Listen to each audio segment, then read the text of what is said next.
Once again, we'd like to turn to the book of Exodus, chapter 15. We'll read verses 22 through verse 27. This was part of our text in the first message. Verse 22, so Moses brought Israel from the Red Sea, and they went into the wilderness of Shur, and they went 3 days in the wilderness and found no water. When they came to Marah, they could not drink of the waters of Marah, for they were bitter. Therefore the name of it was called Marah. And the people murmured against Moses, saying, What shall we drink? And he, Moses, cried unto the Lord. And the Lord showed him a tree, which when he had cast into the waters were made sweet. There he made for them a statute and ordinance. And there he proved them. And said, If thou wilt diligently hearken to the voice of the Lord thy God, and wilt do that which is right in his sight, and will give ear to his commandments, and keep all his statutes, I will put none of these diseases upon thee, which I have brought upon the Egyptians. For I am the Lord that healeth thee. And they came to Elim, where there were 12 wells of water, and 70 palm trees, and they encamped there by the waters. Again, Israel is a type of the redeemed of the Lord.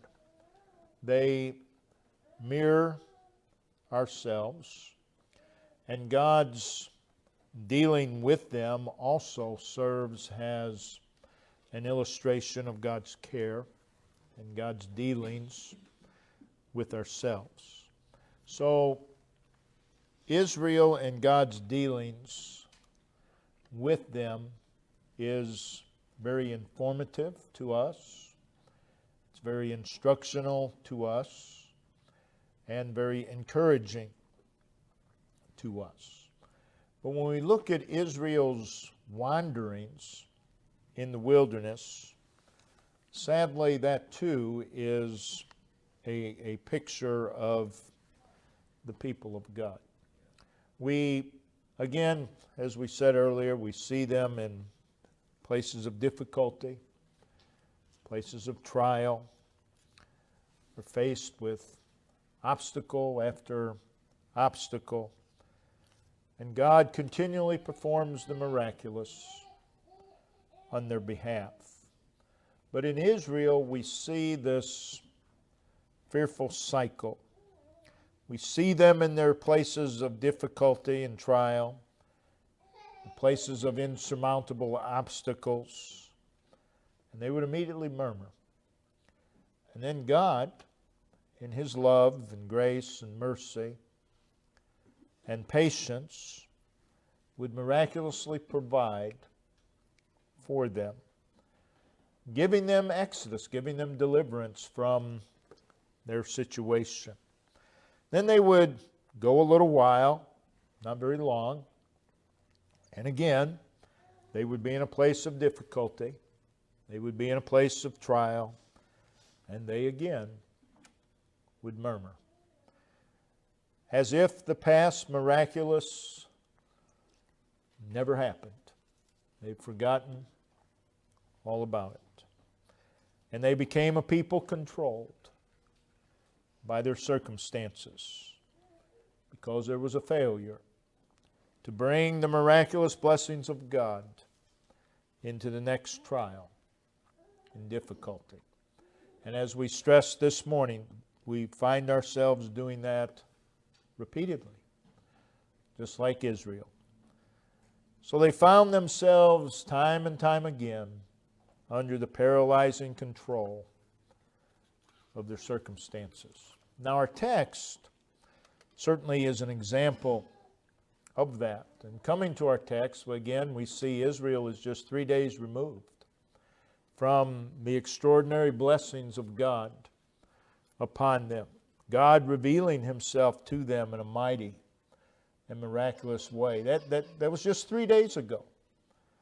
just 3 days removed from standing triumphantly on the banks of the Red Sea. Just 3 days removed from euphoria and excitement about what the Lord had done in their lives. Just 3 days removed from their hearts overflowing with passion, thanksgiving, and praise. Just 3 days removed from the happiest they'd ever been. Just 3 days. They'd never been happier than what you see there in Exodus 15. And after 3 days of no water, they arrive in Marah. And we see that there was water, but there was a problem. The water was not drinkable. Really, that wasn't the main problem. The main problem was Israel's condition. That was the main problem. In our text verses, we see God's people in verse 22 in the place of no water. And then in verse 23, a place where the waters are bitter or poison. And then in verse 25, the bitter waters are made sweet. And they didn't figure out how to make those waters sweet. God did that. And then in verse 27, they are in a place where there are 12 wells of water. So in our text, they experience no water. They experience bitter water. They experience sweet water. And then they experience 12 wells of water. Quite a diversity of circumstances. We read in verse 23, when they came to Marah, they could not drink of the waters of Marah, for they were bitter. They couldn't swallow those waters. And then we read in verse 25 that these waters were made sweet. That is, they were altered. They were made different. They were refashioned. They were transformed. The question is, what brought about this alteration? What made the difference? What caused the miraculous transformation? And the answer is found in what comes between. Verse 23, the waters were bitter. And verse 25, the waters were sweet. What's between those two things? God. That's the difference. That's the difference. And then we read the result of the miraculous change from bitter to sweet water was healing. The Lord says in verse 26, I am the Lord that healeth thee. And the result of this was they are brought to Elim, where there's 12 wells of water. I want to center our thoughts and glean from these words, I am the Lord that healeth thee. That is a very instructive statement. I am the Lord that healeth thee. Those are very encouraging words. Those are very hopeful words.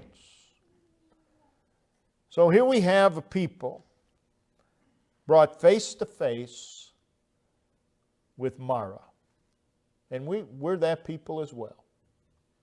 We're often brought face to face with Marah. And we need to hear these words. I am the Lord that healeth thee. Our subject is the Lord, our health.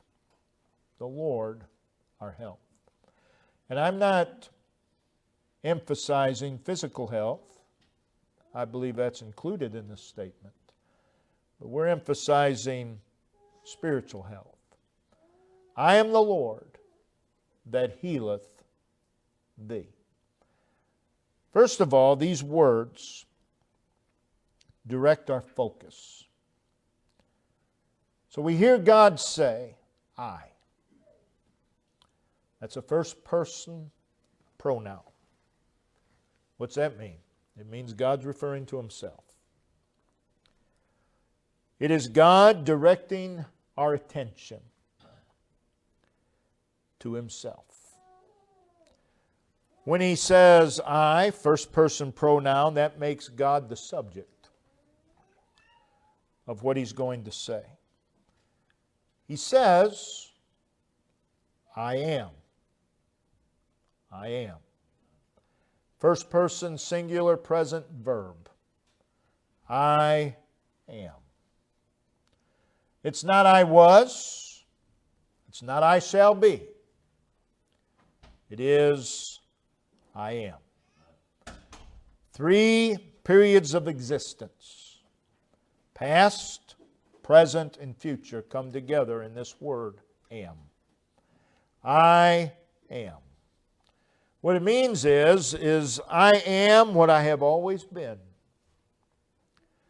I am what I am. And I am what I shall be. Only God can say that. I am, or I shall be what I am, and I've always been what I am. He goes on, he says, I am the. A definite article used to identify something very specific. What is it? Lord. I am the Lord. I am Jehovah. I am the self-existent, eternal one. Declares His greatness. I am the Lord. I have been the Lord, and I'm still the Lord. And I will forever be the Lord. I am by myself a master, is what God is saying. I am the Lord. That's an exclusive statement. I am the Lord. He's the subject. He's the primary focus. He's the focal point. Mara, keep this in the context. It's in the context of Mara. Mara is never to become the subject or the primary focus. The Lord is the subject. When you're at Mara, the Lord is the subject. When you're at Mara, the focal point should be, I am the Lord. And notice, I am the Lord that. Introducing something specific. In this case, healeth. I am the Lord that healeth. Healeth is present tense. It's ongoing. To heal means to make better. I am the Lord that makes better. To heal means to cure. I am the Lord that is always curing. I am the Lord that is restoring, mending. To heal means to set right. I am the Lord that sets things right. To heal is to repair. And then notice, I am the Lord that healeth thee. It's personal. God is not only the great physician. He's our physician. He's my physician. He's your physician. I am the Lord that healeth thee. What He's saying is, I am your life. I am the Lord that healeth thee. It is a declaration that God is able. When you're at Mara, you need to hear, God is able. There's a declaration that God is interested in us. I am the Lord that healeth thee. He takes an interest in us. It's a declaration again that God cares. I am the Lord that healeth thee. It's a statement declaring His awareness of our need. His awareness of our need of healing. I am the Lord that healeth thee. We always need healing. There's something always wrong with us. I'm not talking physically. Things are not ever, always, ever all right. I am the Lord that healeth thee. It's a statement that declares He's the remedy. He's the answer. When was this statement made? At Marah. Need to remember that. At Marah. It is a statement that declares His sufficiency. I am the Lord that healeth thee. It is a statement declaring that He's gracious. He's merciful. The people had just murmured against Him. And He says, I am the Lord that healeth thee. So it's a statement of His grace and His mercy. It's a statement of His presence. So look at that word healeth. On the one side is I, God. On the other side of the word is thee, us. Oh, what a marvel. God and us. I am the Lord that healeth thee. I, thee. Where you place, where you position those two determines how we live our lives. I, thee. You have to put God somewhere in your life. And you have to put yourself somewhere in life. You have to put God somewhere in relation to you, and you have to put you somewhere in relation to God. And where you put it makes all the difference in your life. I'll go as far as say it determines your life. It most certainly determines your focal point. And it most certainly determines how you deal with changes in circumstances.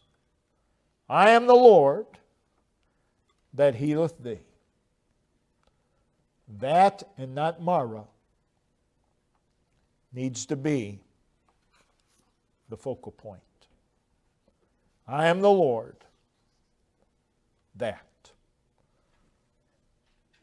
Our lives consist of various responsibilities, various privileges, various opportunities.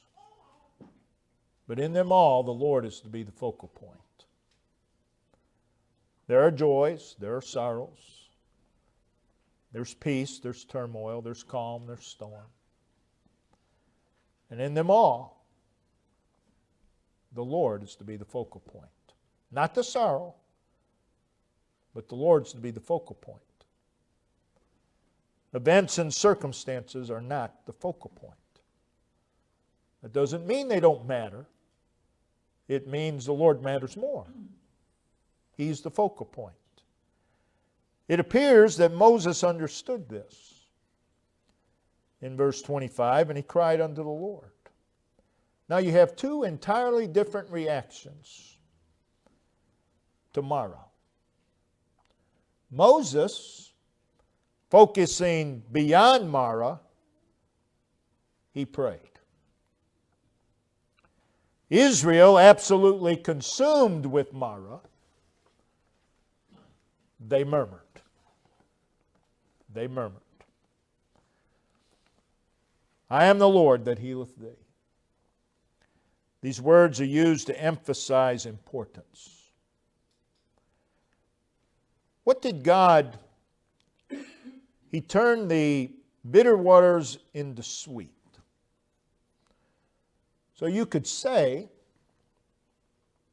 that God healed the waters. Did He not? He healed the waters. He brought them from bitter to sweet. But He did not say, I am the Lord that healeth the waters. That's not what He said. But I am the Lord that healeth thee. The thee is emphasized rather than the waters. Again, it's not, I am the Lord that healeth the waters, but I am the Lord that healeth thee. What does that mean? Well, it means a couple of things. It means that thee is given a place of more importance than the water. And it means that the Lord is given a more important place than the water. Never make Mara the most important thing, because it isn't. It isn't. It never is. Oh, it might be in our minds, but we're not thinking right when that happens. I am the Lord that healeth thee. So these words reveal the main point of emphasis, the main point of concern for the child of God in life. Oh, that God's people would learn this. Whatever the event, whatever the circumstance, your soul is of far greater importance than the event and then the circumstance. And that is never not so. Whatever the event or circumstance, your soul is to have precedence over the event or the circumstance. You do not allow an event and circumstance to overtake your life. No matter when or where, what our Mara might be, the emphasis is the Lord. The emphasis is our spiritual health, not Mara. I am the Lord that healeth thee. And the truth is, when they murmured, they concerned themselves with Mara more than anything else. And they murmured. But the truth is, the murmuring of Mara, their murmuring was a greater problem than Mara. And so it is. We come, we face trials, we face difficulties. We react the wrong way to those difficulties. We murmur, whatever. That has now become a greater problem than your difficulty. And that's why the Lord says, I am the Lord that healeth thee. Mara is an illustration of this statement, I am the Lord that healeth thee. So God healed the waters. He turned them from bitter to sweet. And then He said, I am the Lord that healeth thee. So considering that statement in connection to Mara, I have no doubt that the miracle at Mara was intended to be instructive, to be an instructive illustration of I am the Lord that healeth thee. We read in verse 23, the waters were bitter. The waters are bitter. In verse 25, we see what the Lord did with the waters. The waters were made sweet. God changed them into something they were not. There was a radically different form. God took the bitter, He took it out, and He put in the sweet. And He said, I am the Lord that healeth thee. And how does He heal us? By taking out the bitter and putting in the sweet. He heals by taking out the disease and putting in health. He heals by taking out the problem and putting in the solution. So what this means is that God does not merely rearrange. We do that. We rearrange things. That doesn't fix anything. It just gives it a different appearance. God doesn't just merely rearrange. He transforms. He took the bitter out, put the sweet in. The lesson is God. God can take mean, ugly lives and transform them into beauty. God can do that. God can do that. God can take that which is filthy and transform it into that which is clean. God can take that which is rebellious and transform it into obedience. He can take that which is unacceptable and offensive and make it acceptable. He can take a desert and transform it into a garden. God can. God can do that. God can take that which is broken and transform it into that which is whole. God can take wrecked and ruined lives and renew them, restore them, salvage them. He can transform houses into homes. He can transform weddings into marriages. God can do that. He is the Lord that healeth. He can take desperate circumstances and transform them into delightful situations. He can take that which is useless and transform it into a valuable asset. He can take the ordinary and transform it into the extraordinary. I am the Lord that healeth thee. Oh, we need to hear those words. When we find ourselves face to face with Mara, we need to hear those words. I am the Lord that healeth thee. God transforms lives. If we review the adverse circumstances and events in our lives, most of the time perhaps, we would, if we prayed, the emphasis of our prayer was that God would change the event or the circumstances. That's human nature. Human nature, the first thing is, that is, those who are spiritual, is to pray.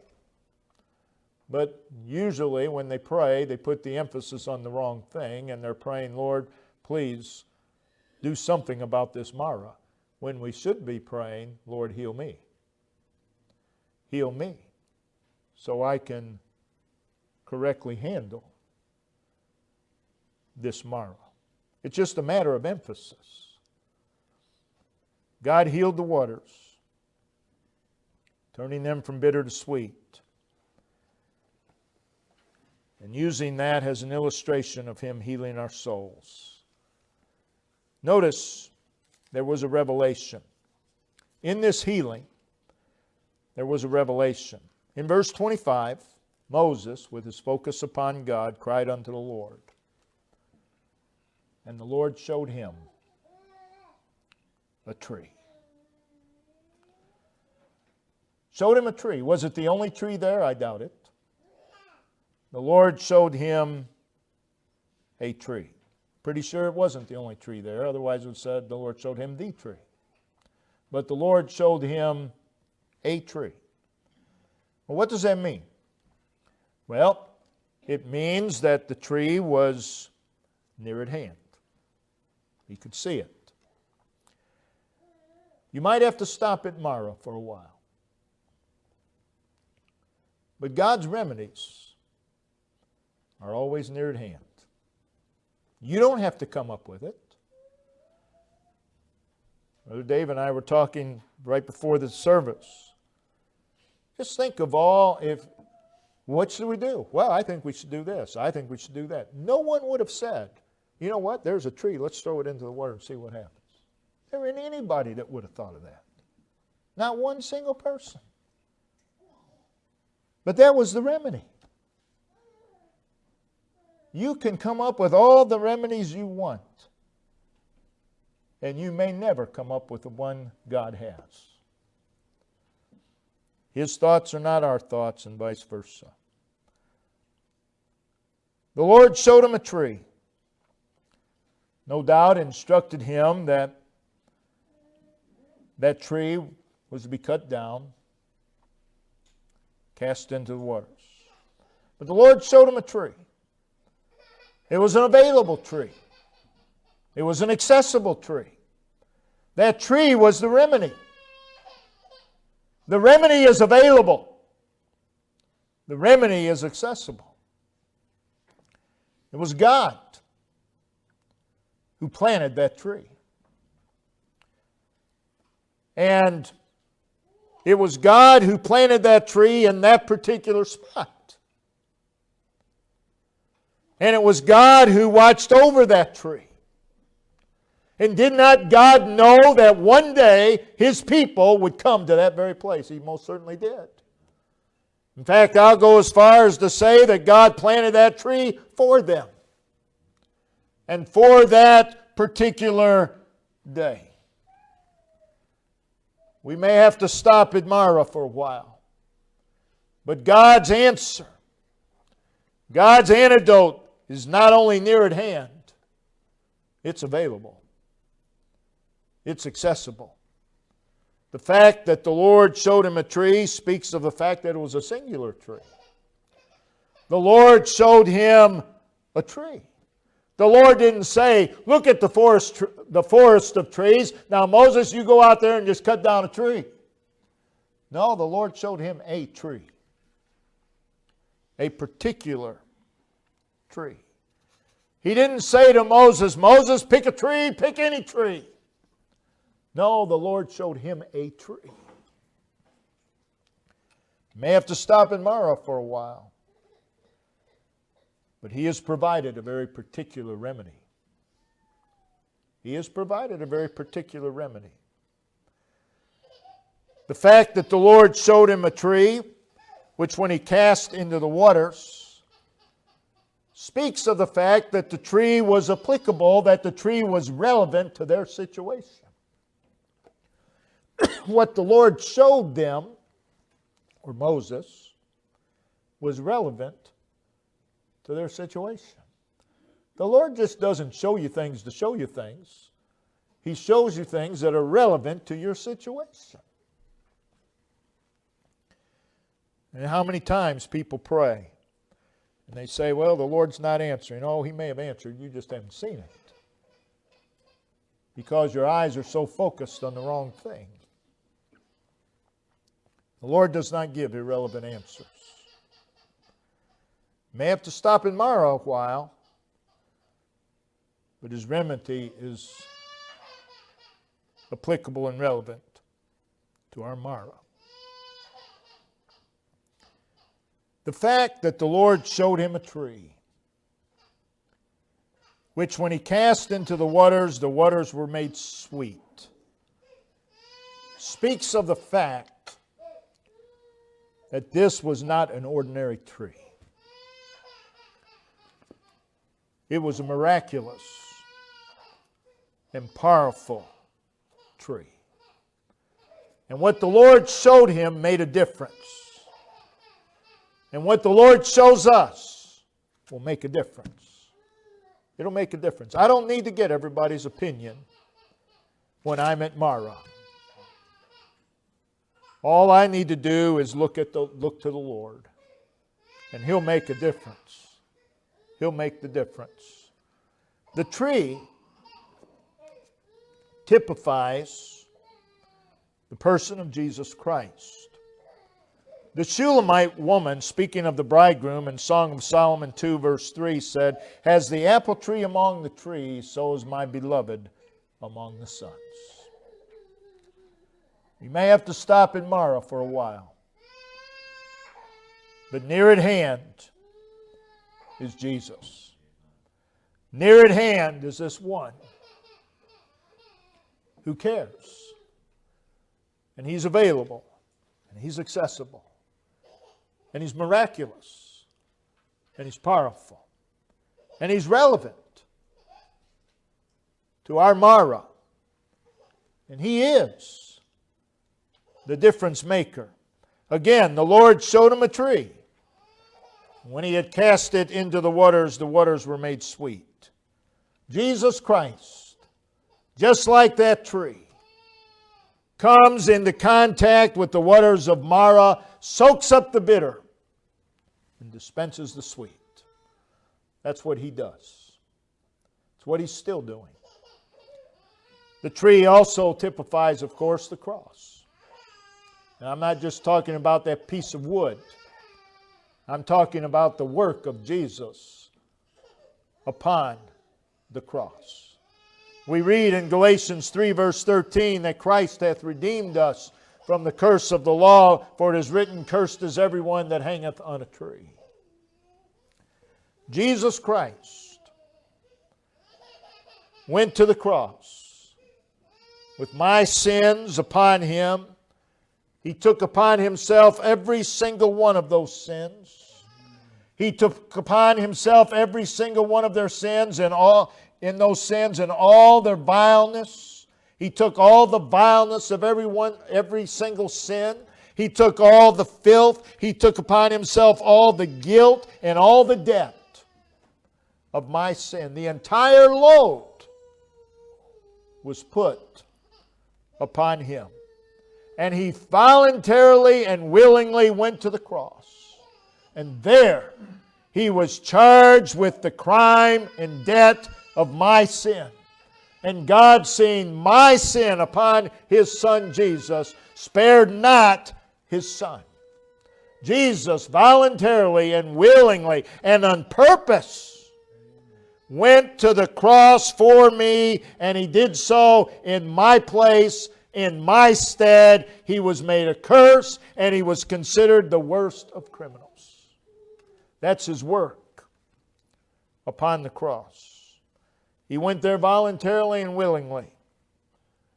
He did so with a heart of love. And He endured the most unimaginable distress and pain and misery and sorrow and torment for me and in my place. And He was in travail of soul, we read. He was made His soul an offering for sin. He received what my sins deserved at the hand of God. Laid down His life for His enemies, paying a sin debt that they could never pay. Jesus, for me, paid the full price of God's justice. What love! What love! Jesus and the work that He accomplished upon the tree makes a difference. Made a difference in my life. Made a difference in yours. The Lord showed him a tree. Aren't you glad today the Lord showed you that tree? The Lord showed him a tree. And that tree was able to suck up all the bitterness and dispense sweet. When that tree came into contact with the bitter waters of Mara, soaked up the bitter, dispensed the sweet. So it is when the work of Jesus upon the cross comes into contact with the bitter. Again, God healed the waters by turning them from bitter to sweet. He did more than that. He healed us. He healed us. And He used something outside of those waters to bring healing. God still works the same way. He heals our souls, but He uses something outside of us. Himself. Something greater than the bitter waters. The tree was greater than the waters. Jesus is greater than the waters. The work that Jesus did on the cross is greater than the problem. He cast into the waters, and the waters were made sweet. Took the bitter out, put the sweet in. And that's how He does it in the healing of our souls as well. A miraculous transformation takes place. The revelation of God's provision had an influence upon their situation. It had an impact upon the bitter waters. There was a miraculous transformation. I am the Lord that healeth thee. Life for you and I, the saved, does not always bypass the bitter waters of Mara. Now, I'm thankful that God many times has caused me to bypass the bitter waters of Mara. But my life doesn't always have to bypass. I'm not deserving of that. None of us are. The bitter waters of Mara. But I don't have to be controlled and paralyzed at Mara. Because near at hand is a tree. Whether you want to view that tree as Christ, whether you want to view that tree as Christ's work upon the cross, or just God's remedy, it's available. It's accessible. It's miraculous. It's powerful. And it transforms. It transforms death and darkness and brokenness and hurt and hopelessness and weakness and weariness and anguish and sorrow and disappointment and defeat and chaos and uncertainty and fear and on you can go. It transformed.